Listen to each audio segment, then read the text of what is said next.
નમસ્કાર મિત્રો, આજે આપણે શીખીશું પ્રકરણ 5 પાયાના આકારોની સમજૂતીમાં ત્રિકોણ વિશે।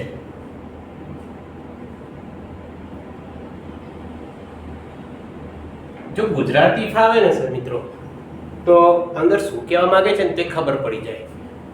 અહીંયા કહું છે ત્રિ એટલે 3, કોણ, કોણનો મતલબ થાય ખૂણા। હવે 3 ખૂણા કેવી રીતે રચાઈ શકે? ત્રિકોણ ક્યારે બને કે 3 ખૂણા હોય ત્યારે। તો 3 ખૂણા કેવી રીતે રચાઈ શકે? ધારો કે હું આ એક રેખાખંડ લઉં, રેખાખંડ શબ્દ બોલું છું। રેખાખંડ કહીએ એટલે આપણને આગળનું પ્રકરણ યાદ આવવું જોઈએ। રેખાખંડ એ રેખાનો એક ભાગ છે। રેખાખંડને માપી શકાય છે। રેખાખંડને બે અંત્ય બિંદુ છે। રેખાખંડને માપી કેમ શકાય છે? કારણ કે તેને બે અંત્ય બિંદુઓ છે, તેથી તેને માપી શકાય છે। રેખાને માપી શકાતી નથી। તો હું 3 રેખાખંડ લઉં, મેં આ 3 જુદી જુદી રેખાખંડ લીધી। શું આ 3 રેખાખંડની મદદથી અમારો ત્રિકોણ રચાયો, ખૂણો બને છે? અહીંયા ખૂણા કયા છે? તો શું ખૂણાની રચના થઈ છે? આ ભાગ તો ખુલ્લો છે, તેથી ખૂણાની રચના થતી નથી। તો પછી ત્રિકોણ કેવી રીતે બને? 3 ખૂણા ખરા, પણ કેવા? અહીંયા જોડે જોડે 3 રેખાખંડોથી ત્રિકોણ બને છે, પણ એના માટે શું જોઈએ? તો ત્રિકોણની વ્યાખ્યા શું છે?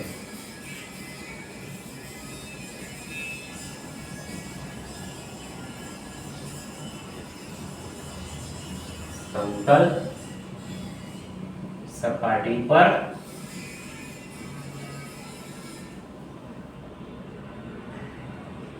ત્રણ રેખાખંડો ની મદદથી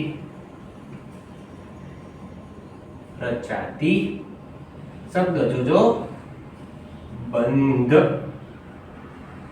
આકૃતિને ત્રિકોણ કહે છે। શું કહે છે? સમતલ સપાટી પર 3 રેખાખંડોની મદદથી રચાતી બંધ આકૃતિને ત્રિકોણ કહે છે। ત્રિકોણને કુલ 6 ભાગ હોય। આપણે ત્રિકોણ દોરીએ। અહીંયા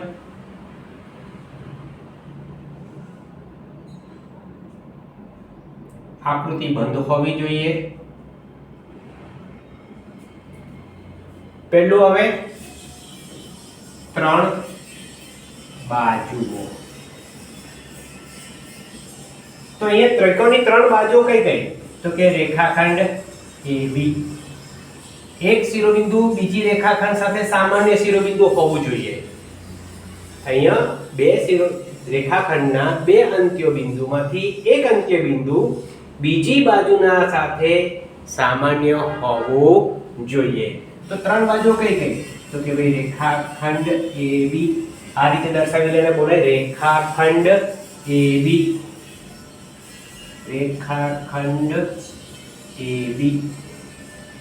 ત્યારબાદ આવે BC, લખાય રેખાખંડ BC, અને ત્રીજું આવે રેખાખંડ AC। આ થઈ 3 બાજુઓ। એ જ રીતે 3 ખૂણાઓ બને।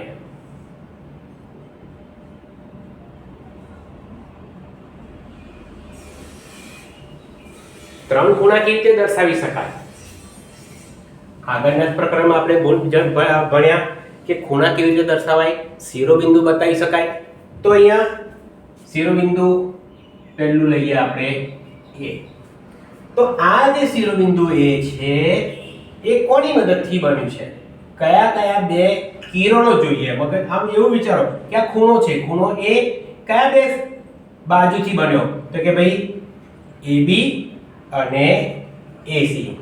મને ખૂણો A વચ્ચે જોઈએ છે, તો એ કોને કોને ટચ થાય છે?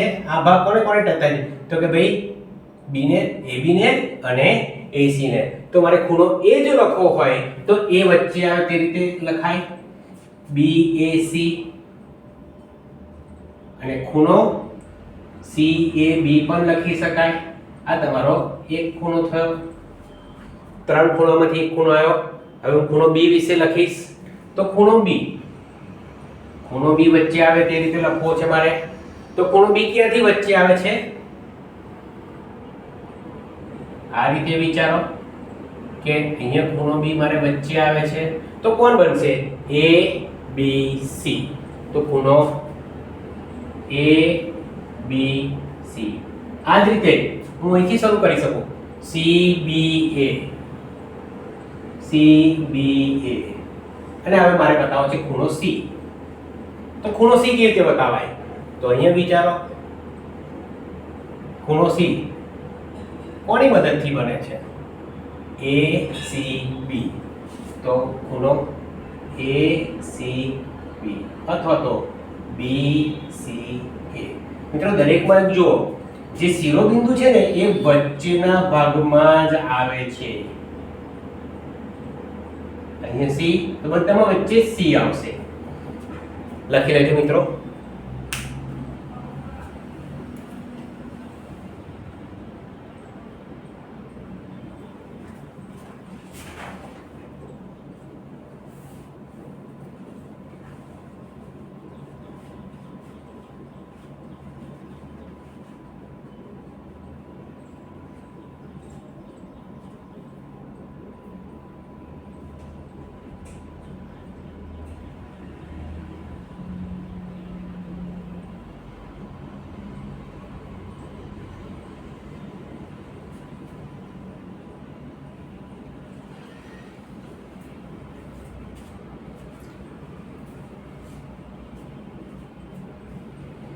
લખાઈ ગયું છે.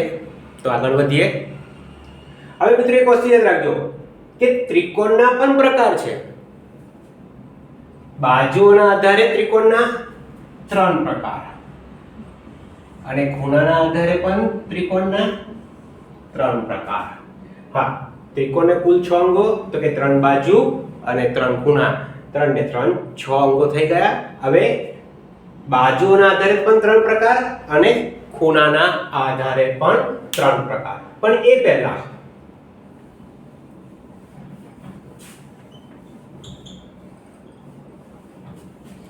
જે રીતે ખૂણાને કારણે સમતલ સપાટીના 3 ભાગ પડતા હતા, તે જ રીતે ત્રિકોણના પણ 3 ભાગ પડે.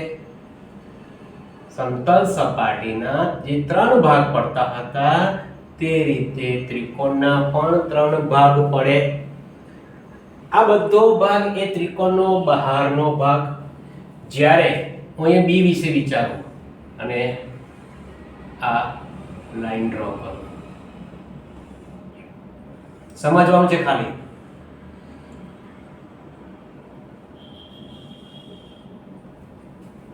આ B માંથી નીકળતા, હવે આપણે A માંથી નીકળતા કિરણો લઈએ.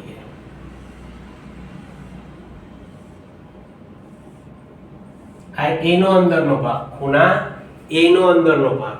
એ જ રીતે ખૂણા C નો અંદરનો ભાગ.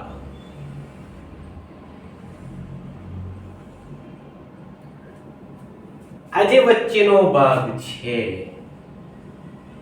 આટલો અંદરનો, તે ખૂણાનો, ત્રિકોણનો અંદરનો ભાગ કહેવાય.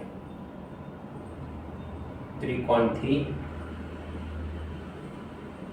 સમતલ સપાટીના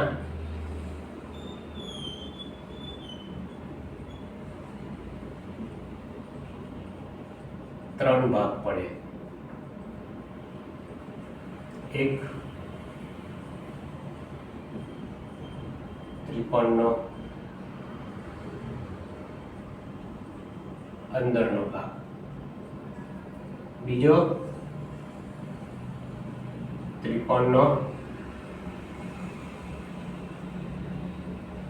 બહારનો ભાગ, અને ત્રણ એક ત્રિકોણ. મિત્રો હું જો આવી રીતે દોરું, આકૃતિ હંમેશા પેન્સિલ અને ફૂટપટ્ટીની મદદથી સ્વચ્છ અને સ્પષ્ટ સમજ પડે તે રીતની જ દોરશો.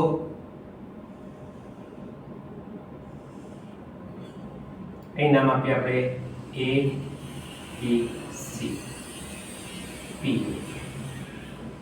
R, Q, M,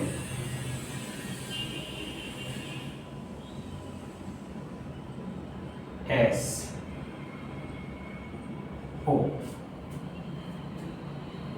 બિંદુ P અને બિંદુ R એ ત્રિકોણના અંદરના ભાગમાં છે. બિંદુ P અને R એ ત્રિકોણના અંદરના ભાગમાં. બિંદુ Q અને બિંદુ O, બિંદુ Q અને O એ ત્રિકોણના બહારના ભાગમાં. જ્યારે બિંદુ S અને M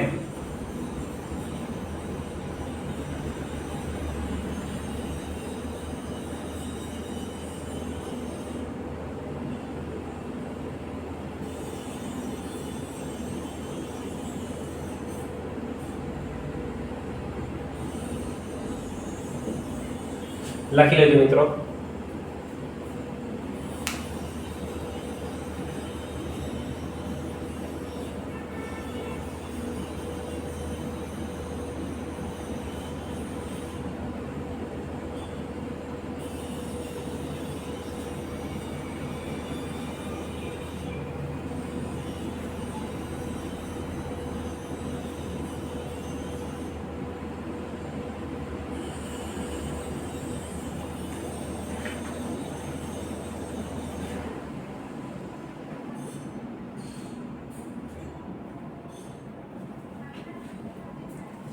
લખાઈ ગયું છે. આગળ વધીશું.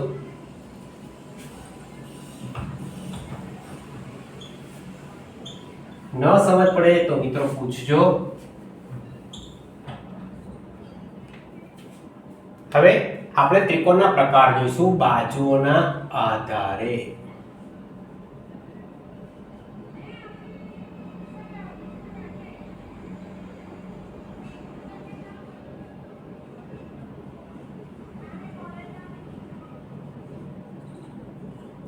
તો બાજુઓના આધારે ત્રિકોણના 3 પ્રકાર પડે. પહેલું આવે એમાં સમ બાજુ ત્રિકોણ. તો સમબાજુ ત્રિકોણ કોને કહેવાય? સમ એટલે સમાન બાજુ. જે ત્રિકોણની ત્રણેય બાજુઓના માપ સમાન હોય, સરખા હોય, તે ત્રિકોણને સમબાજુ ત્રિકોણ કહે છે. જે ત્રિકોણની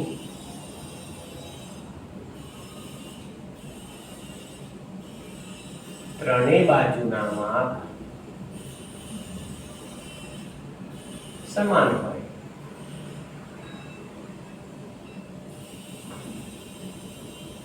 તે ત્રિકોણને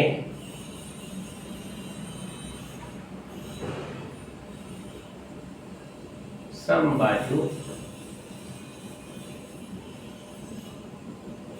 ત્રિકોણ કહેવાય. મિત્રો એક વસ્તુ ખાસ ધ્યાન રાખજો. માનો કે આ કોઈ ત્રિકોણ છે, માપ બરોબર આવતા નથી, ફૂટપટ્ટીનો અવશ્ય ઉપયોગ કરજો બેટા. આ બોર્ડ પર ફૂટપટ્ટીનો ઉપયોગ કરવો ફાવે તેમ નથી, તેથી ફૂટપટ્ટી નથી દર્શાવી.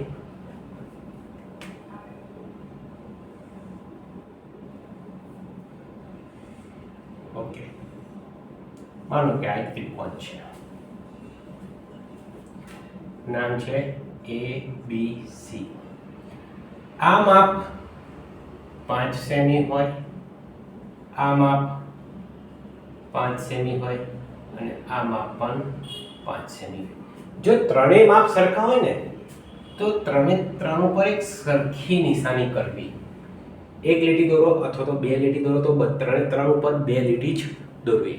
હવે એક વસ્તુ યાદ રાખજો, જે સમબાજુ ત્રિકોણ છે ને, બાજુઓ જેટલી સરખી ને એટલા ખૂણા પણ સરખા. બાજુઓ જે સરખી હોય એટલા ખૂણા પણ સરખા. અહીંયા ત્રણ ખૂણા બાજુઓ સરખી છે તો અહીંયા ત્રણ ખૂણા સરખા હોય. એટલે સમબાજુ ત્રિકોણ એ સમકોણ ત્રિકોણ હોય. સમબાજુ ત્રિકોણ એ કેવો ત્રિકોણ કહેવાશે? સમકોણ ત્રિકોણ કહેવાય.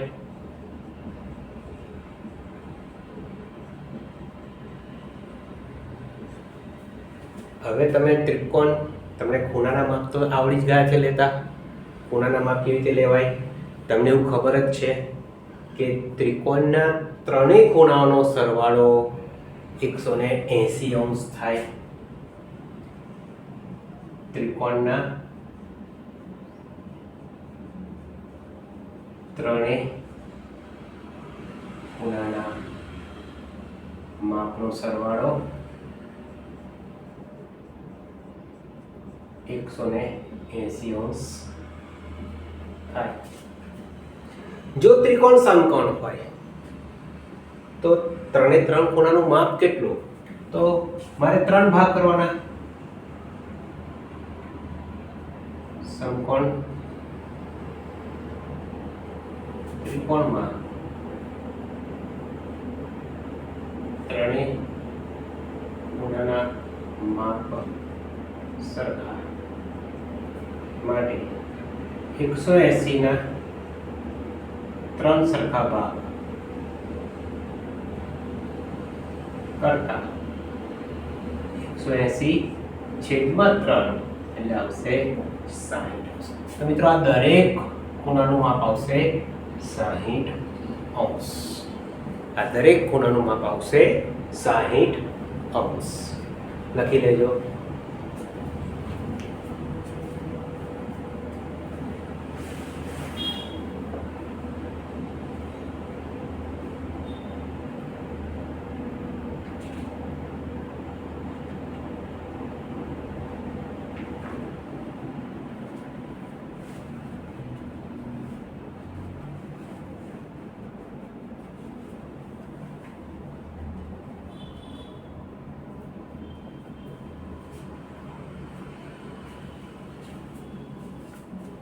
લખાઈ ગયું?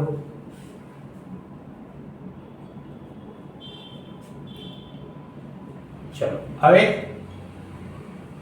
બીજો પ્રકાર જોઈએ બાજુઓના આધારે. બીજો પ્રકાર આપણો આવે છે સમદ્વિ બાજુ ત્રિકોણ. ગુજરાતી જો સમ એટલે સરખું, દ્વિ દ્વિ એટલે બે. બસ આના આધારે તમે વ્યાખ્યા બની શકો કે જે ત્રિકોણની બે બાજુઓના માપ સમાન તે ત્રિકોણને સમદ્વિ બાજુ ત્રિકોણ કહે છે. જે ત્રિકોણની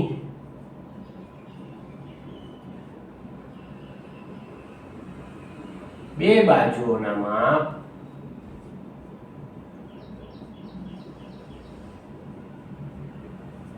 સમાન હોય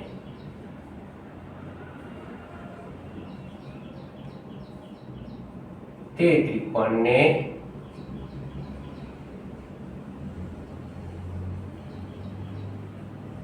સમદ્વિ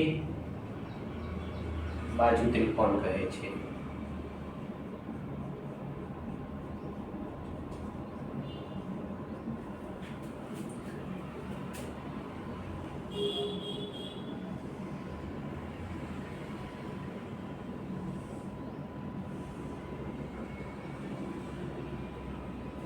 આપણે એટલા માટેને પી ક્યુ આર.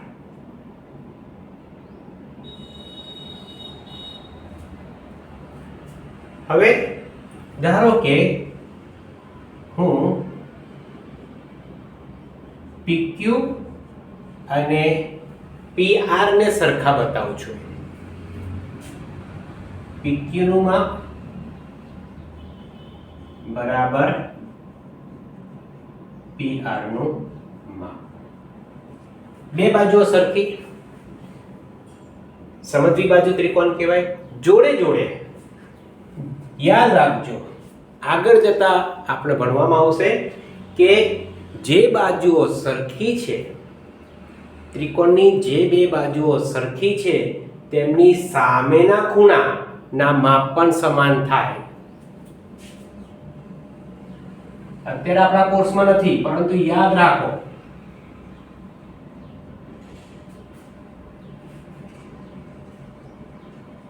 ત્રિકોણની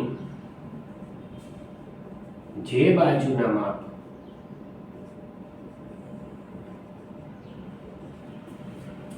સમાન હોય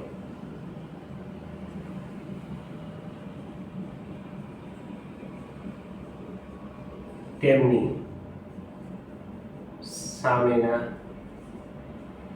ખૂણાના માપ સમાન થાય. અહીંયા આગળ કઈ બે બાજુઓ સરખી છે તો કે ભાઈ PQ બરાબર PR. હવે PQ ની સામે મિત્રો બીજી વાત યાદ રાખજો, જ્યારે તમે બાજુનું માપ બોલો ને ત્યારે અવશ્ય રેખાખંડ જ હોય. ઘણીવાર છોકરાઓ આપણે બાજુ પૂછીએ ને ત્યારે ફક્ત એક આલ્ફાબેટ બોલે છે. કોઈ દિવસ બાજુમાં એક આલ્ફાબેટ હોય નહીં. એટલે તમે અત્યારથી એવી પદ્ધતિ પાડો કે ભાઈ તમને જ્યારે કોઈ પૂછે બાજુ તો રેખાખંડ સાથે શબ્દ બોલીને તમે બોલો. જો રેખાખંડ શબ્દ બોલશો તો સાથે સાથે તમે બે અંત્ય બિંદુ અવશ્ય બોલશો. એટલે તમે અત્યારથી એવી ટેવ પાડો કે ભાઈ બાજુ એટલે રેખાખંડ જ હોય. તો આ જે રેખાખંડ PQ છે તમારું, એટલે કે બાજુ જે PQ છે એની સામેનો ખૂણો, તો PQ થી એક્ઝેક્ટ સામે ખૂણો કે છે તો કોણ આવે? ખૂણો R. આ ખૂણા R ને મારે બીજી રીતે દર્શાવવો હોય તો PRQ અથવા QRP પણ દર્શાવી શકું. અને એ છે PR. તો PR ની એક્ઝેક્ટ સામે, PR ની સામે કોણ છે? Q. તો ખૂણો Q. આ ખૂણા Q ને મારે બતાવવો હોય તો કેવી રીતે દર્શાવાશે? ખૂણો PQR અથવા ખૂણો RQP. આ રીતે પણ દર્શાવી શકાશે. લખી લેજો.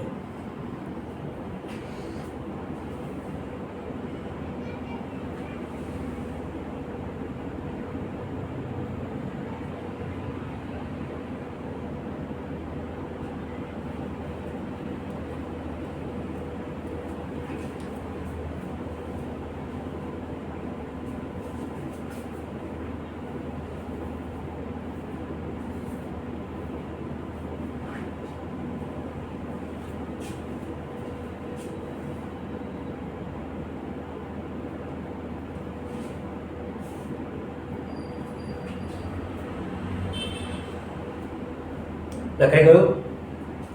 હવે આપણે ત્રીજો પ્રકાર જોઈશું.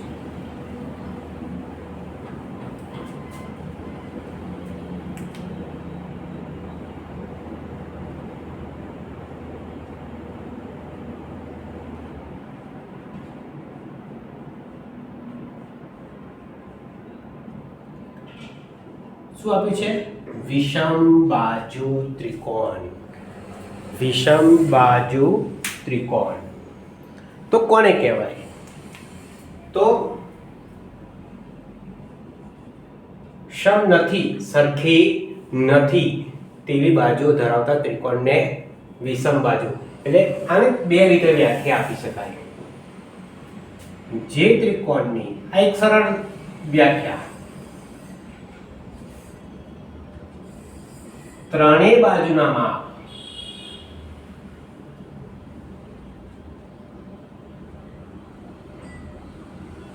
સરખા ન હોય તે ત્રિકોણને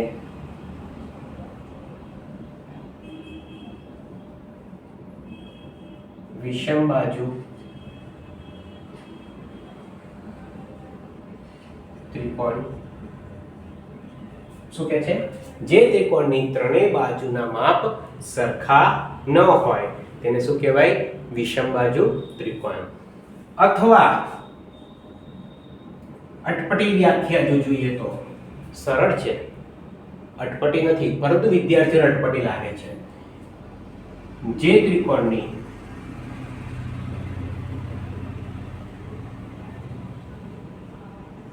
કોઈ પણ બે બાજુ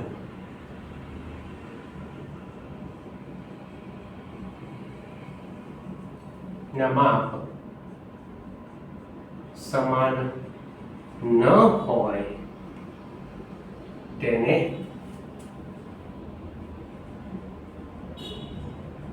વિષમ બાજુ ત્રિકોણ કહે છે.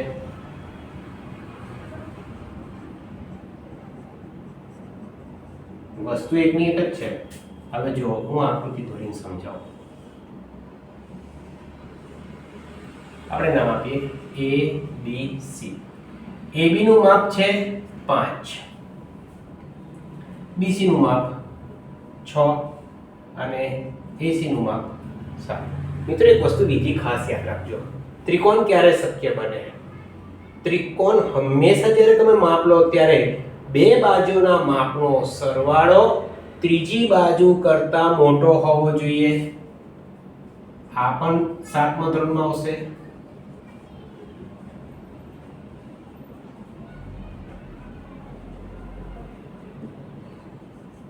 ત્રીજી બાજુ કરતા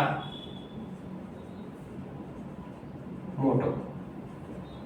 જોઈ લો 5 + 6 11, ત્રીજી બાજુ છે 7, 7 કરતા મોટો. 6 + 7 13, આ 13 એ 5 કરતા મોટા છે. અથવા 7 અને 5 12, આ 12 એ 6 કરતા મોટા છે. બીજી એક વસ્તુ, બે બાજુની બાદબાકી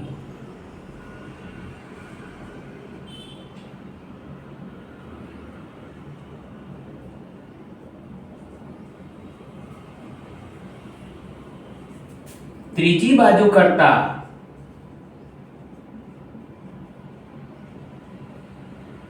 નાની આવે. આ પણ સાચું. બે બાજુની બાદબાકી. હવે આ બાદબાકી હંમેશા ધન જ લખાય. કોઈ દિવસ બાજુ ઋણમાં ના હોય. એટલે મોટામાંથી આપણે નાનું બાદ કરીશું. તમે જુઓ 6 માંથી હું 5 બાદ કરું તો જવાબ આવે 1. આ બાદબાકી ત્રીજી બાજુ રહી 7. 7 કરતા કેવી છે? નાની છે. એટલે આ પણ સાચું છે. આપણે અહીંયાથી જોઈએ 7 - 6 એમાં પણ 1, તો એ 5 કરતા નાનું છે. 7 - 5 જવાબ આવ્યો 2. 2 એ 6 કરતા નાના છે. તેથી આ માપનો ત્રિકોણ શક્ય છે. ત્રિકોણ જ્યારે આપણે ગણિત કરીએ ત્યારે બધી જ વસ્તુઓને વિચારીને એના નંબર આપવાના. જો ભૂલમાં તમે કોઈ બાજુ નાની બતાવી તો ત્રિકોણ 3 રેખાખંડો બંધ આકૃતિ રચશે નહીં. અને જો બંધ આકૃતિ ન રચાય તો આપણો ત્રિકોણ કહેવાશે નહીં. ચલો, જે ત્રિકોણની ત્રણેય બાજુના માપ સરખા ન હોય. અહીંયા જુઓ, AB નું માપ છે 5, BC નું માપ છે 6 અને AC નું માપ છે 7. એટલે ત્રણે બાજુના માપ સરખા નથી. તેથી તે ત્રિકોણ કેવો કહેવાશે? વિષમ બાજુ ત્રિકોણ કહેવાશે. અહીંયા જોઈએ, જે ત્રિકોણની કોઈ પણ બે બાજુ, હવે હું અહીંયા લઉં AB અને AC. AB નું માપ કેટલું છે? 5. AC નું માપ કેટલું છે? 7. એટલે આ બે બાજુ સરખી નથી. હવે લઈએ આપણે AC અને BC. AC નું માપ છે 7, BC નું માપ છે 6. તો આ બે પણ સરખા નથી. હવે ત્રીજી જોડ લઈએ, BC અને AB. BC છે આપણે 6 અને AB છે 5. આ પણ જોડ સરખી નથી. એટલે જે ત્રિકોણની કોઈ પણ બે બાજુના માપ સમાન ન હોય તે ત્રિકોણ વિષમ બાજુ ત્રિકોણ કહેવાય. લખી લેજો.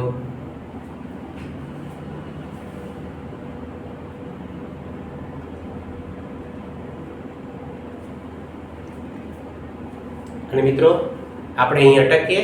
હવે બાજુઓના આધારે ત્રિકોણના પ્રકાર સમજ્યા, ખૂણાઓના આધારે ત્રિકોણના પ્રકાર આપણે નેક્સ્ટ લેક્ચરમાં સમજીશું. Thank you.